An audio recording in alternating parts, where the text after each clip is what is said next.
आज मैं 100 सिग्नल का सेकंड पार्ट को एक्सप्लेन करने वाला हूं, और यदि आप लोगों ने इसका पार्ट 1 नहीं देखा है तो उसे पहले देख लें, जिससे इसकी स्टोरी और समझ में आएगी। तो बढ़ते हैं अगले पार्ट की तरफ।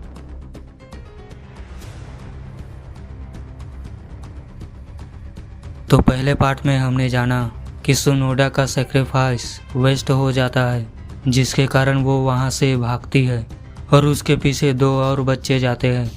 वो बच्चे सुनोडा को ढूंढ रहे होते हैं। तभी उन्हें एक टीचर दिखते हैं और वो इस टीचर से बात करने ही वाले थे कि तभी वो टीचर इन्हें बेसबॉल बैट से मार देता है। अब हमें एक बैक स्टोरी दिखाई जाती है, जिसमें टीचर्स की एक पार्टी हो रही होती है और वहाँ पर शिमोबे वही हिप्नोटाइज वाला तरीका इस्तेमाल करता है इन टीचर्स पर, और इन लोगों को एक टास्क दिया जाता है कि ये लोग सेकंड शिफ्ट के बच्चे को मार दें, जिसके बाद इन टीचर्स की फैमिली सेफ हो जाती। ये टीचर्स बच्चों को मारने जा रहे होते हैं कि एक बच्चा उन्हें देख लेता है और टीचर्स के प्लान के बारे में सभी को बता देता है। ये सब सुनकर सब लोग शोक में रह जाते हैं और सकाकी शिमोबे का घर जाने की सोचता है, ताकि उसे कोई तो ऐसी चीज मिल जाए जिससे पता चल जाए कि और ये सिग्नल कितने बचे थे। और तब तक के लिए कासिमिरा को इंचार्ज बनाता है। हॉल में सभी बच्चे भागने लगते हैं और वहाँ टीचर्स आ जाते हैं।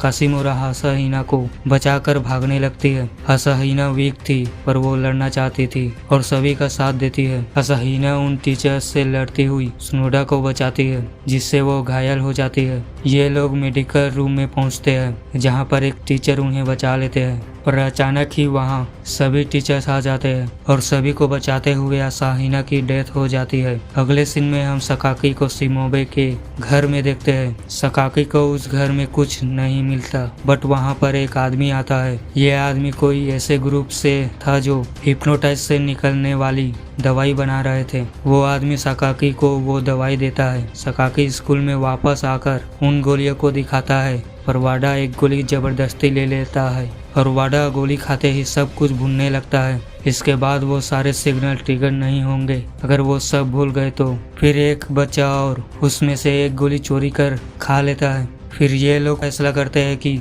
एक टीचर को ये लोग वो दवाई देंगे, ताकि ये टीचर अपने घर जाकर ज़्यादा से ज़्यादा दवाई प्रोड्यूस करें और सभी बच्चों को बचा सके। ये बच्चे 3 बची हुई गोली उस टीचर को दे देते हैं, पर उस टीचर के वहाँ से जाते ही वाडा को फिर सब कुछ याद आने लगता है और वो दूसरा लड़का उल्टी करने लगता है और उसी वक्त उसकी मौत हो जाती है, क्योंकि एक और सिग्नल थी जिसके मुताबिक अगर कोई उल्टी करता है तो ये सिग्नल ट्रिगर हो जाएंगे। कुछ देर बाद टीचर की फैमिली की भी डेथ हो जाती है, जिसका बदला सकाशी से लेने के लिए वो टीचर चाकू पकड़ कर आता है। और इसी बीच जिन बच्चों को सकाकी ने बेहोश की थी, उनके होश में आते ही वो सभी लोग मारे जाते हैं। अब शिमोबे अपना दूसरा गेम खेलता है, जिसमें वो सकाकी को मारने के लिए कहता है, जिससे सभी लोग बच जाएंगे, क्योंकि शिमोबे नहीं चाहता था कि सकाकी जिंदा रहे, क्योंकि सकाकी सभी बच्चों को बचा लेगा और यही मर गया तो सभी बच्चे एक दूसरे को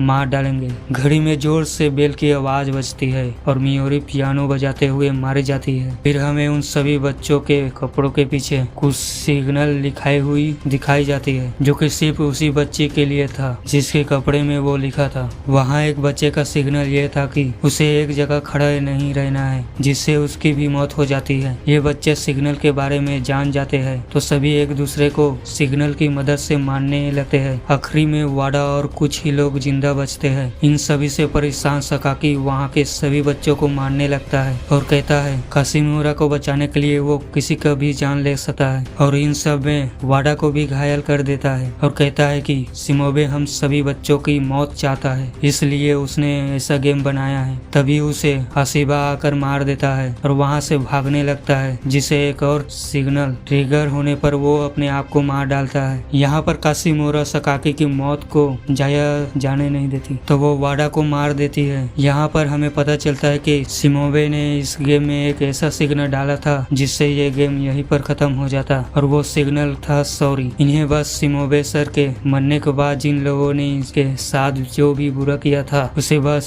खबर में जाकर सॉरी बोलना था, और ये किसी ने नहीं की और सब मारे गए। अगले सीन में वहाँ पुलिस आती है और कोर्ट में केस चलता है। काशिमुरा के खिलाफ कोई भी सबूत नहीं मिलने पर पुलिस उसे छोड़ देती है। फिर हम कुछ सालों के बाद का सीन देखते हैं जिसमें काशिमुरा उसी स्कूल में टीचर के रूप में जॉब कर रही होती है, और कुछ महीनों के बाद उसके साथ भी वही होता है जो शिमोबे के साथ हो रहा था। तो एक दिन काशिमुरा सभी बच्चों को वीडियो हॉल वाले रूम में बुलाती है और सभी को हिप्नोटाइज करने वाली वही वीडियो दिखाती है और अजीब सी स्माइल देती है, और 100 सिग्नल यहीं पर एंड होती है। मिलते हैं अगले वीडियो में।